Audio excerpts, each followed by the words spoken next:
नमस्कार, आप देख रहे हैं संभाग पोस्ट न्यूज। आइए करते हैं खबरों की शुरुआत।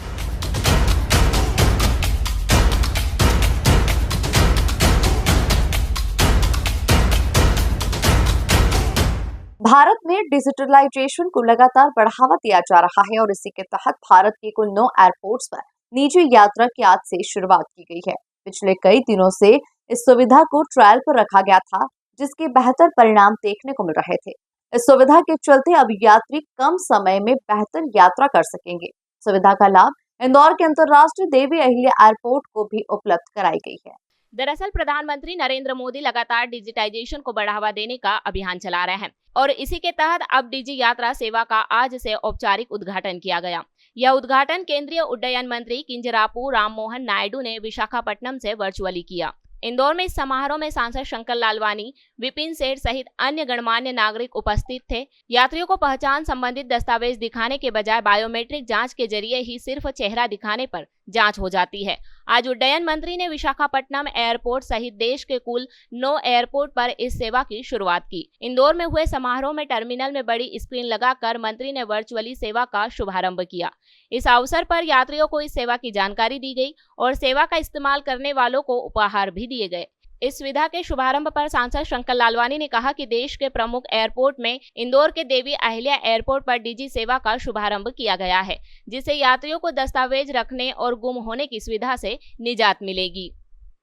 सबसे पहले मैं माननीय प्रधानमंत्री जी को धन्यवाद देना चाहता हूँ कि हमारे लंबे समय से मांग थी कि डिजी यात्रा इंदौर में प्रारंभ की जाए और आज ये शुभ अवसर आया, इंदौर को डिजी यात्रा प्रारंभ हुई। ये सुविधा मिलने से अब जो पैसेंजरों की समय की बचत होगी।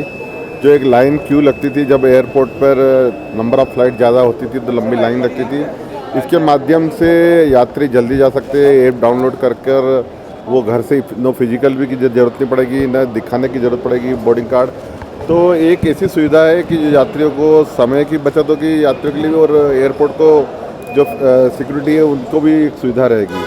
तो ये यात्रा आज से प्रारंभ हुई है। अब मैं आपके माध्यम से जनता से निवेदन करूँगा कि डिजी यात्रा का ऐप डाउनलोड करें और घर से ही अपना बोर्डिंग कार्ड अगर डाउनलोड करके आएंगे तो आपको सुविधा सीधे अंदर मिलेगी जाने की।